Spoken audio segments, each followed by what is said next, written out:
नमस्कार दर्शक बंधु शुभ सकाळ आज हूँ फेब्रुआरी मास 19 तारिख बुधवार। चलतु जाना देश विदेशर किसी बछा बछा गुरुत्वपूर्ण खबर। जदि आपण मैंने पर्यटन वीडियो को लाइक करना वीडियो को लाइक कर चैनल को सब्सक्राइब करी कमेंट माध्यम जनातु आपण मैंने आम वीडियो क्यों जिलूर देखुंत। पीएम आवास योजना मासक एतिक रोजगार करुले मिल घर कौन रही नियम आसतु जाना। एतिक टंका रोजगार करुले मिल पीएम आवास घर जानतु नियम।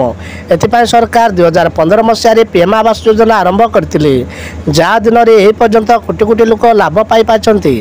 आवास योजना लाभ पाइबा सरकार किसी योग्यता मानदंड स्थिर कर योजना दिन में विभिन्न वर्गर लोक मैंने भिन्न भिन्न आधार उपकृत होती। बाहागर टंका देवे सरकार बजेट उपमुख्यमंत्री घोषणा। बाहले टंका देवे राज्य सरकार सुभद्रा योजना पर राज्य में नुआ योजना लागू करेंगे राज्य सरकार। आज बजेट में घोषणा कर मुख्यमंत्री मोहन चरण माझी।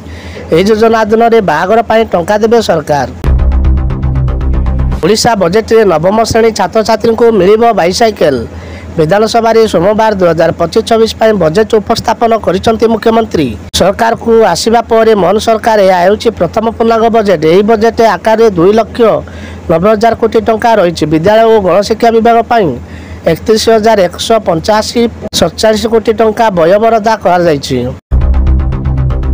नूतन पैन कार्ड पर मागणा मिल किंतु 3 थरु अधिक आवेदन कले 8 टंका 26 पैसा शुल्क एवं जीएसटी देवाक पड़ो बोली जहाँ सूचना मिलूँ। केंद्र सरकार पैन कार्ड 2.0 संपर्क में एक बड़ निष्पत्ति नहीं। प्रत्येक भारतीय पाखे पैन कार्ड अच्छी जहाँ केवल बैंक अकाउंट खोलने नुहे बर आयकर समेत अन्य विभिन्न उद्देश्य जरूरी अच्छी।